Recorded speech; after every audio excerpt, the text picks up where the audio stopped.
We're here at the Forbes Middle East Women's Summit, and we're back with more empowering talks. Joining us is Tyler Ellis, Creative Director and CEO of Tyler Ellis. Welcome. Hello. Hi. Thank you so much for having me. It's a pleasure to be here. Now, you have some of the most luxury handbags that I've ever seen, and they're truly something to marvel at.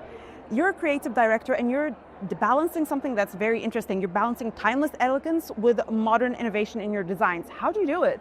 Well, for me, it's all about craftsmanship, and finding that took me, I want to say, 3 years to find my current factory. And just recently, this year, I purchased it, which I'm really, really excited about in order to preserve the luxury.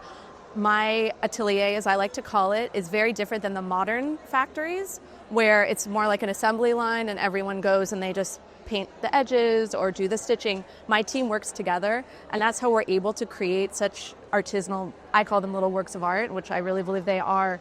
And to find that balance, obviously, they need direction, and I'm the designer, so I work with them to keep everything modern. We use interesting materials, and collaborations I also think are incredibly important. You mentioned that you get so involved with the creative process. How do you translate your inspiration into actual design? So one of my bags is called the Stella handbag, and it was inspired by these bellows that are used to either put out or ignite a fire. And I was watching an old movie and I saw that, and the shape was so striking to me. I thought, wow, what a cool shape for a handbag. So I took that, envisioned it, and I originally had it a bit wider, as they were, but women, we like to be, slim, so I slimmed it down, and now it's one of my best-selling silhouettes. This is fascinating, and that's actually brings me to another point. Fashion and just style in general is moving so fast nowadays. It's evolving so quickly. How do you stay true to your brand and to your creative vision amidst all that noise? Classic design, and again, back to the craftsmanship. Without that, you really don't have a luxury brand. And my silhouettes are all very clean, and I'll tweak them right now. The East-West silhouette is very popular, so I have an envelope clutch, and we've lengthened it, but it's still classic, it's still timeless. There are no logos on the outside, so it maintains the Tyler Ellis vibe, but yet a little more fashion forward, if you will. Now, one thing I've noticed in this interview is we keep on going back to a very important point, and that's craftsmanship. What does it mean to you in a modern day context? Because it's no longer the same as it used to be ages ago.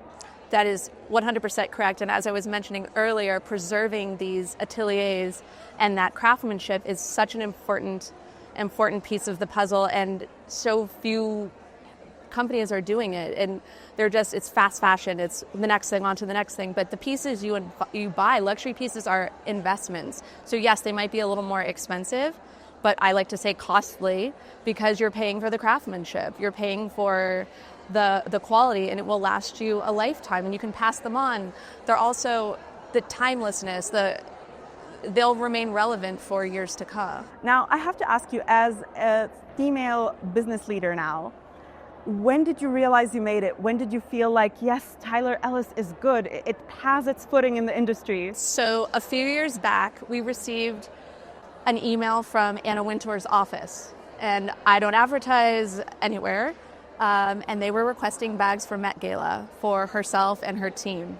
So I was beyond excited, and we created a bag for her and for her VIPs. She ended up carrying the bag, but I got no photos, unfortunately. But we've since then developed a nice kind of private relationship. But that was really an impactful moment for me. I'm so glad you joined us on this podcast. This has been an absolute pleasure to have you with us, and we hope to see more empowering talks and more empowering ladies taking over the world. Thank you so much. Thank you. It's been a pleasure.